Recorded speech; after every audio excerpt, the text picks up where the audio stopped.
to Sugar Coated. I'm your host, Adrienne Garland, the CEO and founder of She Leads Media. For far too long, women have been conditioned to sugarcoat their words, their actions, and the way they show up in the world, and to conform to certain cultural norms and ideals. This is inherently designed to keep those who are outside of the norm from gaining power, prestige, wealth, and influence, preventing more women from being recognized and respected as the powerful leaders that we truly are. Join me each week as we dive into raw conversations with remarkable, uncompromising, and inspirational women that will encourage you to strip away your sugarcoating and move boldly in the direction of your magnificent dreams. Hello, everybody, and welcome back to Sugar Coated. I'm so excited today because I have a very special guest. Her name is Jevonne Bowman, and she is the content queen. She's an expert video content curator and a creative business mentor. And I am just so excited because Jevonne was one of the incredible speakers at this past year's She Leads Live conference. And everybody just fell in love with her because she truly is the content queen. Without further ado, I'd like to introduce everybody to Jevonne, and I would love for you to tell people a little bit about who you are. Hello, everyone. My name is Jevonne Bowman. Thank you so much, Adrienne, for having me on your podcast. It was such a pleasure to be at the She Leads conference. So I am the six-figure content queen, and I help high-earning female CEOs create content the stress-free way by building teams, leveraging professional resources, and implementing time-saving strategies. I got my start in TV production about 16 years ago. And ever since then, I've been mentoring people. But about a year ago, I decided to formalize my mentorship and to take my business from the real world behind the scenes in TV and film into the digital space. And so that's kind of a little bit about me and what I've been up to. I love it. And, content it's the most important thing, right? They say we'll say queen. Content is queen. And we know how important it is. And yet it takes so much time to produce high quality content that really delivers the results that we as high earning women, entrepreneurs and CEOs are looking for. So what are some of the things that you notice about women that have our own businesses and that we are trying to, not get swallowed up by this whole content monster? What are some of the things we can do? I think it's really important, one, to just acknowledge that content creation is a full-time job. I came from the traditional media, so I have a background of working on content that has a large team of people behind it. You're going to have a producer, a director of photographer, and an editor at minimum, when it comes to a team. So I think one of the biggest mistakes a lot of high-earning women make is they decide that they're going to take content on as a DIY all by themselves, expecting the results of people who have decades of experience, when really it's important to build a team to support you or at least invest into your education so that you can build these skills. Yeah, I think it's especially difficult for women that are coming out of corporate and they have the resources like you were describing. I used to work at Cablevision back in the day. And, we used to produce commercials to just sell cable and all of that kind of stuff. So they weren't multi-million-dollar commercials that we filmed, but they were multi-thousand-dollar commercials that we filmed. And I mean, the crew that it would take to produce a really quick commercial was mind-boggling. And I think when you go from having those types of resources and then seeing something come to life that's really beautiful, and then you go out on your own into your own business, it's difficult to kind of change your mindset too, right? You're like, I can do this. I did this before, but it does require a lot of investment into a team. So, I love the fact that you said educate yourself, but I do think, because I've even attempted it myself, I do think that you need a team if you are expecting to create something of substance. I absolutely agree. And I think that's the key to not burning out when creating content, is to be realistic about what your skill set is, what you're willing to invest in, and what you are going to prefer to outsource.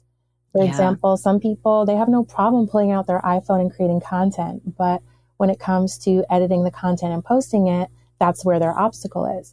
So I think it's important to strategize with someone who is more knowledgeable than you so that you can figure out how to make your resources make sense for you.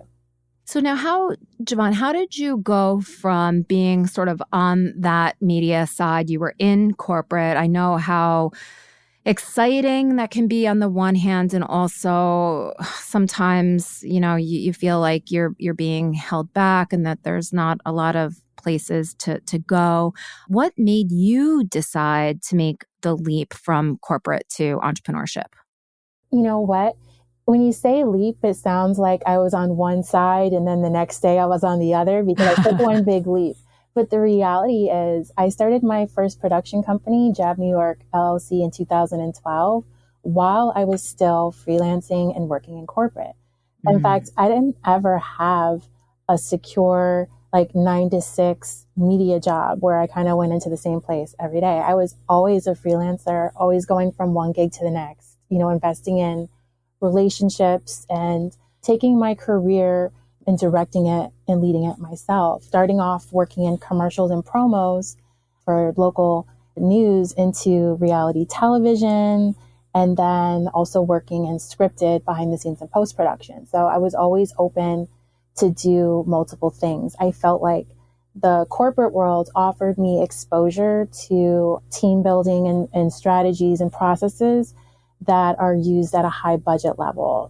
So for example, when I worked at Quantico, we were shooting one episode in 9 days. And then by the time we were in our peak, we probably had about 4 episodes in post at the same time. Wow. And so seeing how you operate in a content machine, essentially, and where you kind of have like a content factory, and you have a team and everyone has a job and a purpose and a role, that was important to my development. But when I wasn't working on those TV shows, on seasons of things, I had my own production company. So I would be working on short film projects. I would be working with corporate clients for, industrial type of projects. And so for me, it was really a lifestyle change that I decided, where I was no longer going to do as much work for hire because of my lifestyle. As a wife and a mother, I wanted to spend more time with my family. I understand. Then, it was during the pandemic, actually, in March 2020, where I actually relocated. I had just given birth to my son, and I just decided to take some time off of working, like a nice maternity leave. And then about a year ago, when I wanted to get back into production and post-production, I was trying to figure out how I was going to do this remotely. Yeah. And there was no way I was going to commute to New York City every single day. And so it was just like, necessity is the mother of invention. You kind of have to say, well, I want to do something different. It's something I've never done before. I see other people are successful at it. They don't have my background. I have something unique to offer. So, I got onto the path of creating digital products. I learned how to structure mentorship and make an actual program out of it. So that's what I've been doing in the last year. And it's interesting because I still do work for hire. So in December, I was in New York City working on a pilot for BET. I can't really say anything about it. I had an NDA, but it was nice to go back into the field and shoot 2 episodes of a project. And then I bring that experience back into my own personal practice, my private practice. Oh, I love that. And I love the fact that you were able to kind of dip your toe for a very limited amount of time and then go back to your business. I think that what you have done there, it's sort of like it keeps you fresh and in the mix. At the same time, you're doing it in a way where it's not taking over your life. Absolutely. And there comes a moment when you're running your own business or your own practice as a content creator, and you start to think, am I getting stale? My budgets aren't as large as the network TV budgets that I was used to. And so it's nice to go onto something with a nice budget and you're like, no, I still got it. I love that. It's someone else's money, you know? Yeah, of course. I also know that you have your own film, right? So not just working on other people's projects, but you have your own film project as well. Correct. So I write short films and direct and shoot. So I have all of my equipment. And so it's just a matter of coming up with the time and the resources to produce my own content. And so this year I've been focused on my educational content. I do have a background as an instructor. I worked at the Made in New York post-production training program for a couple years. And I was focused on teaching adults the skills they needed to work in post-production. So software skills, soft skills, you name it. And I really enjoyed the teaching, and I enjoyed it because it was in person. And so after the pandemic and when things started to come online and everyone was doing workshops on Zoom, I really resisted it because I missed teaching in person so much. Yeah. However, I did find some inspiration in building community. And so I've been focused on creating my own educational products to help people who want to create content. So it's been extremely creative and very gratifying experience for me to still be able to touch people in that way by teaching them something and mentoring them to become better at content creation, but also in a way that I can scale. Yeah. I love that. Now the way that you do that right now, is it sort of in a one-on-one environment? Is it in a group environment? I know you're about to launch an academy. So can you talk a little bit about, what you're doing right now and how you're helping people and how that is transforming into the Content Queen Academy? Absolutely. So at the end of the day, my goal is to teach people how to create content without burning out. So not just the skills you need to DIY and shoot, but also the skills you need to plan and develop a project, messaging, for instance, the things you have to think about before you even pick up the camera. In addition to bringing a team together to support you all the way through marketing. And so that is the main goal. However, I realize that my time and energy is very limited and it's also very valuable. So through my mentorship program, it's a combination of group coaching calls, but also one-on-one calls with me where we can develop a strategy for you personally based off of the resources that you have access to. And so I have an 8-week deep dive program that I run. It transforms you from, being kind of all over the place with your content strategy. Maybe you're kind of trying different things. You don't know what's working, into someone who can plan a shoot, strategize your message, and launch a campaign, essentially. And so that's the transformation that I offer through my mentorship. And then the Content Queen Academy is the DIY approach. You still have access to my private Facebook group where I do go live and I answer questions, but this is for someone who wants to go at their own pace and they might not be ready to invest in one-on-one coaching at that moment. Got it. Now, the people that you work with, are you working, I'm sure that you'll, sort of for anybody, but are you focused on women entrepreneurs? I am focused on female entrepreneurs.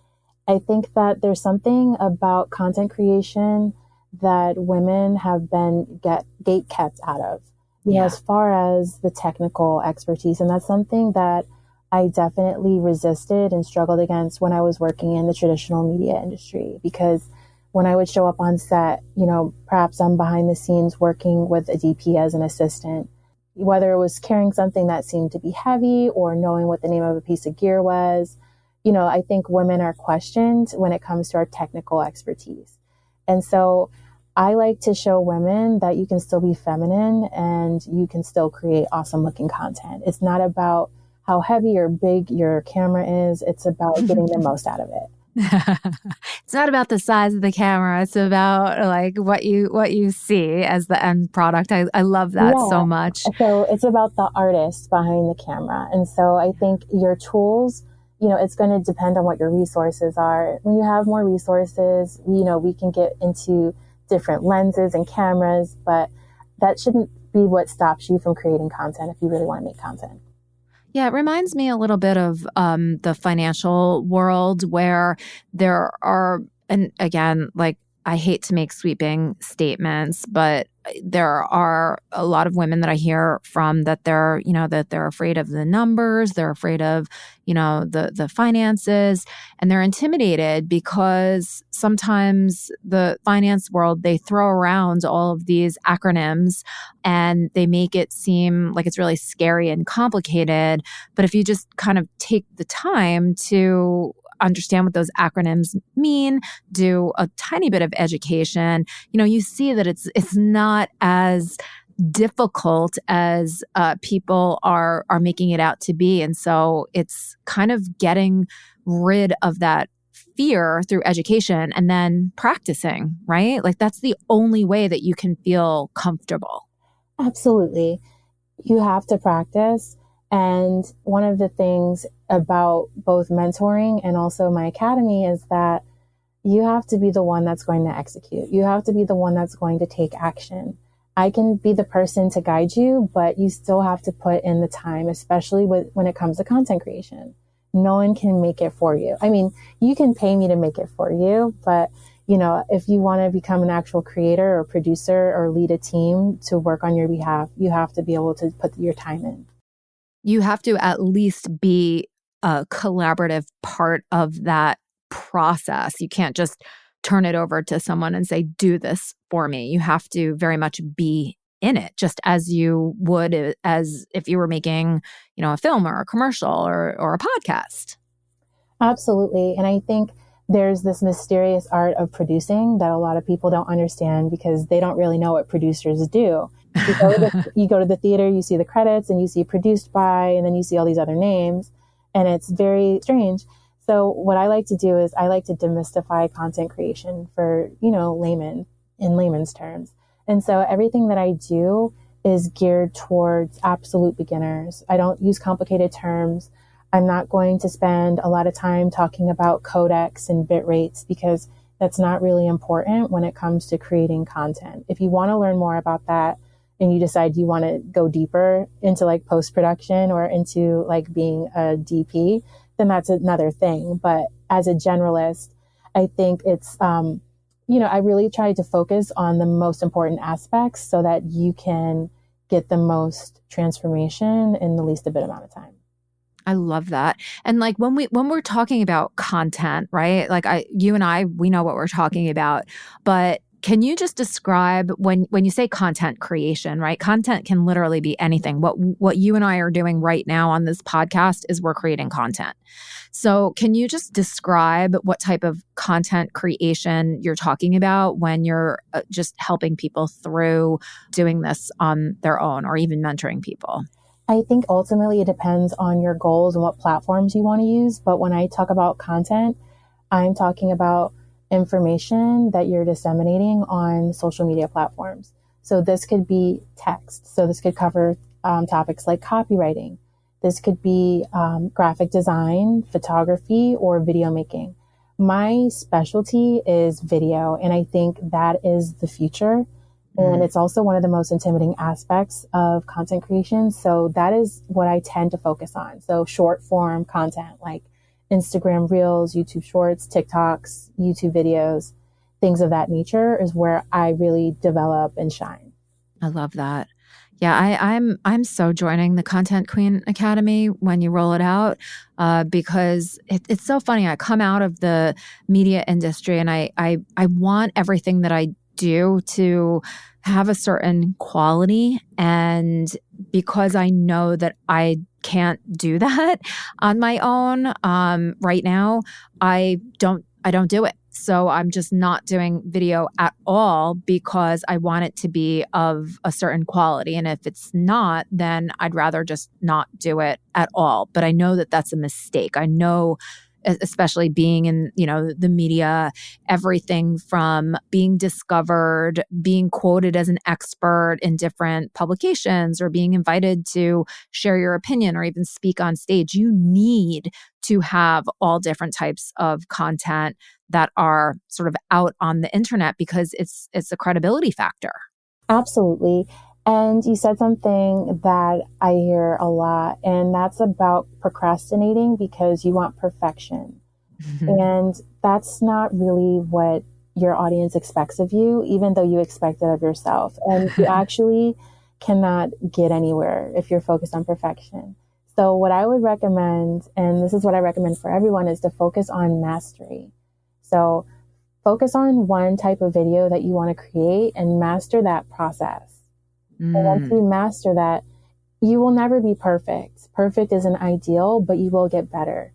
And everyone has to start somewhere. So the best thing that you can do is to start where you are now and invest in mentorship so that you will have access to the cheat codes, so that you will have a second pair of eyes to look at what you're doing and say, you know what, Adrienne, I think you took it as far as you can take it. It's time to post, as opposed to questioning in the back of your mind, like, is this good enough? Is it done yet?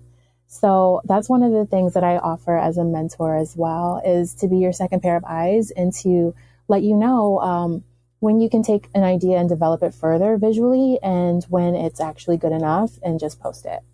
My gosh, I feel like, Jevonne, that you are tapping into something even more fundamental than content creation. And I almost have chills thinking about it. It's, if you think back to sort of, I don't know, we didn't grow up together, but, I just think back to when I was younger and like all my friends and everything. Like, I used to love to do things together with my friends, and I would be more bold when I had a friend by my side, and they would encourage me and I would encourage them.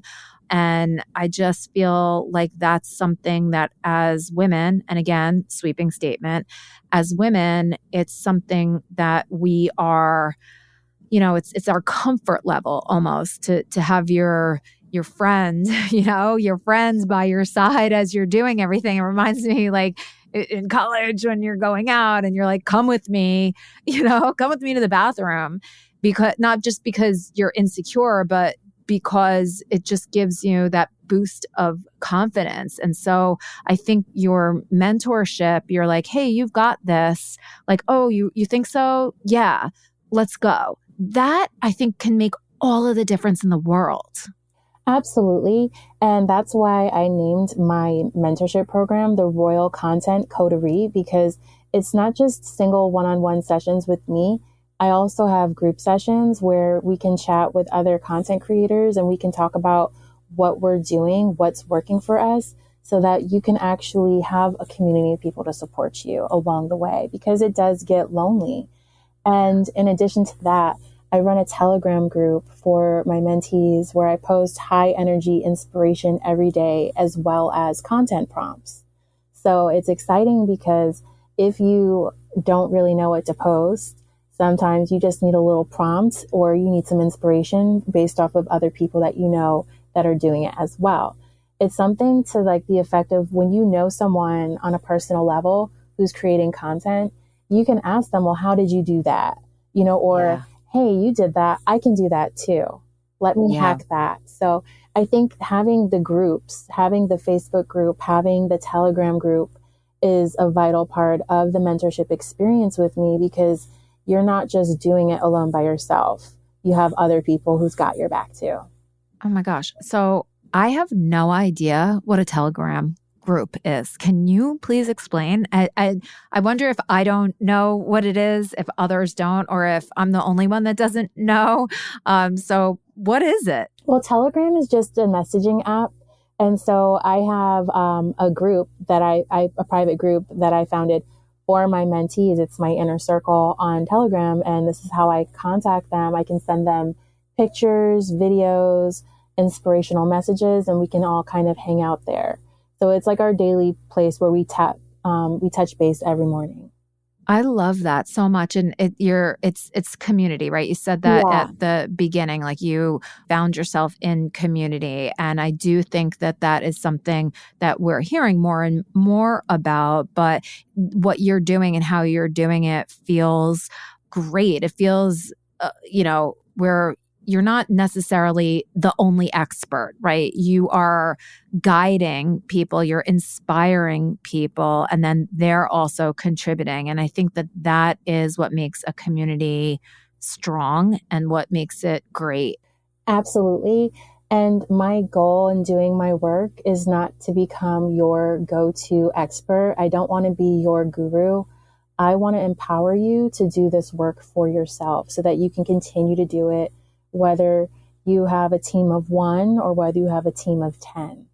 And empowering you at every level that you're at to just do the work and get it done and just do your best. And so I think part of having the community is to, 1, show that we can all do this, and 2, hold each other accountable as well. I love that. For the people that are, in the community and part of your mentorship program and your future Content Queen members, do these women have all different types of businesses? Can you just give me a couple of examples of some of the women that are sort of creating content? So I work with women who have small businesses and a variety of them. But one of them, for example, she has a skincare brand. And so her content is based off of promoting her skincare line. And so she's creating content around that, educating her clients, inspiring them to, invest in their skincare. I also work with women. I have an herbalist, a clinical herbalist who is a teacher. So she has her own, online academy that she runs, a botanical mystery school, but she also has clients who work with her one-on-one, and she has like VIP offerings. And so part of her content strategy is doing longer form content like on YouTube and, using video content on her website. I have another person who's in my community who is in the financial world. And so she works with car dealerships offering financing, and she's using video content to close more deals. And so there's so many levels and ways that people can use video to increase their impact and increase their income. And so depending on what your goals are, when you're joining this community, we're learning how to use video, how to use messaging to reach our target audience, and then how to use our metrics to determine what is working and how we can repurpose what's working to get even bigger results. Well, I think that is also a key to all of this too, is here you spend all of this time and, resources and thinking and all of it to create a piece of content. And then, of course, post it up, put it up. But that content has the ability to live on for a really long time. And I think that that's also something that people get a little overwhelmed with is, how do I keep my content going without it sort of getting stale? Yeah, your content can definitely get stale. And so I recommend coming up with a strategy where you get to see the bigger picture. So if you wanted to eat a whole elephant, you take it one bite at a time, right? And so if you want to achieve a certain goal with your content, you're going to take it one step at a time. So maybe you start off shooting long form videos or going live on Instagram, but then you take those large videos and you splice them up into smaller clips. And so on other platforms that favor the short form content, you can now keep it fresh by putting out your short little bits to keep people interested in what you're doing. It's so good. And so, figuring out ways to keep your old content fresh or content that's done really well, how to, do it again, but in a fresh way. I think that's something where, it takes a lot of creativity, but sometimes having an outside perspective on what you're doing can give you a bunch of ideas how to keep it fresh again.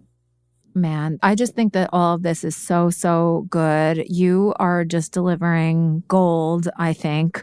With every word you say, I am just like, all right, I have to sign up for this. I need to talk to you in even more depth. There's so much that is happening at She Leads Media, from the conferences to the podcasts to, things that I do to help women with their marketing and their PR. And often I just get so overwhelmed with all of this stuff that I don't do a really good job of promotion myself. It's like the cobbler's kids have holes in their shoes. And I also just want to go back to the examples that you provided of all of the people that you're working with across those different categories. I mean, it sounds like, there's people that have product businesses. There's people that have service businesses. They're, in finance, they're in wellness, they're in media, they're across the board. And so you don't have to be any type of business in particular in order to benefit from creating content. And I think that that's a message that all of the, women, and I'm sure that there's men that listen into my sugar-coated podcast, but, mainly the women entrepreneurs that are listening in, don't think that you don't have the type of business where you can't benefit from content creation, because I think we all can. That's true. We all can. And I think one other barrier that I see amongst women entrepreneurs is the fear to stand in front of the camera. Whether you don't have the confidence because you don't think you look good, or you don't have the self-esteem because you're just not good at it yet. I think that there are ways that you can create content that don't require you to be in front of the camera. You can work with voiceover artists. You can hire someone to do an animation for you. There's really no excuse to not make content. Yeah, I love that. And it is so wrapped up in like our mindset. And so many times too, it's like we say, oh, we don't want to either get in front of the camera because we don't like the way that we look right now. And it's so hard. It's so easy to say, like, people don't care. That people don't care that you're 5 pounds more than you want to be. They don't even notice that. But we get so in our heads. I mean, I see that happening even with podcasting. When I talk to women about starting a podcast, that they're like, I hate my voice. And it's so terrible because you're speaking to someone and they have a lovely voice, and you're like, what the heck are you talking about? And I always say to women, like, your first podcast is never going to be as great as the one that you just did. And like you just said, you have to start somewhere. So it's like taking the confidence and knowing that you have something important to share and kind of focusing on that rather than like how you look on camera. Right. And I do want to acknowledge that not liking the sound of your own voice is totally valid. I think, sometimes when I see videos of myself, sometimes I don't want to be the one to edit it because like, I don't want to hear myself talk. I have gotten over that, it was something I had to overcome. But for years, like I would record videos and I wouldn't post them because I was just like, I don't like the way I sound, or do I really sound like that? And so, that is a valid anxiety. However, it's not an excuse not to post content. Yeah. And you have such a beautiful voice. What are we talking about? Thank you. And I love the sound of my own voice now. But I know like a year ago, and even, before then, it was a struggle to, listen to my voice. And so it's not an excuse not to create content and not to put myself out there, though. When I mentor people, one of the things I do is I find out, well, what are the obstacles? Is there anything that you don't want to do that we can delegate? Because trust me, video editing is super easy to delegate. There are thousands of freelancers, millions maybe across the world of people who want to just edit your videos for you. Yeah. And so if that's really what's your hesitation, then all we have to do is find someone to join your team to edit the video for you. You upload it to Google Drive, and then once they're finished, they put it back in the folder, and then you post. And you don't look back. It's easy. You just eliminated your biggest fear. Oh, so good. So good.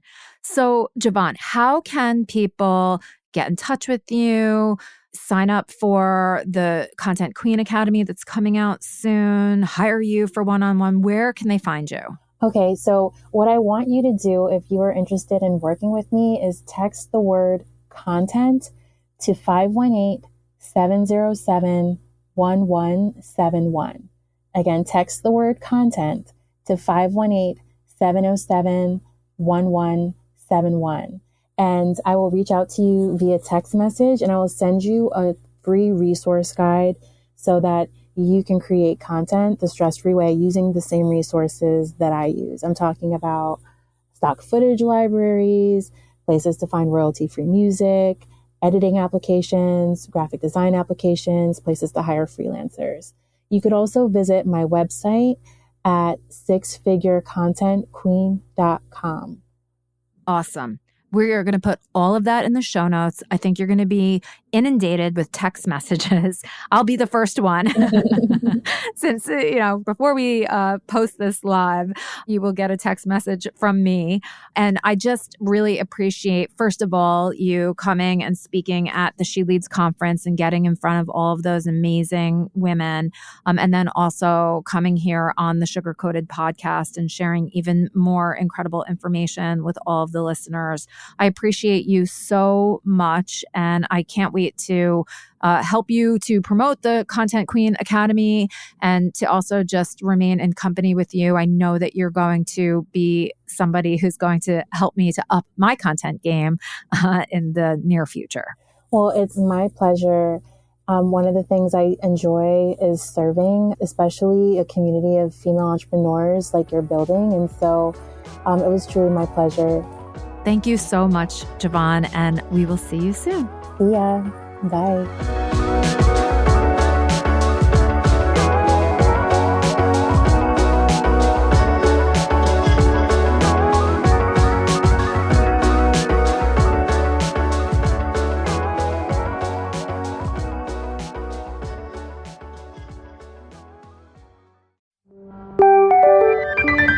This is the She Leads Podcast Network.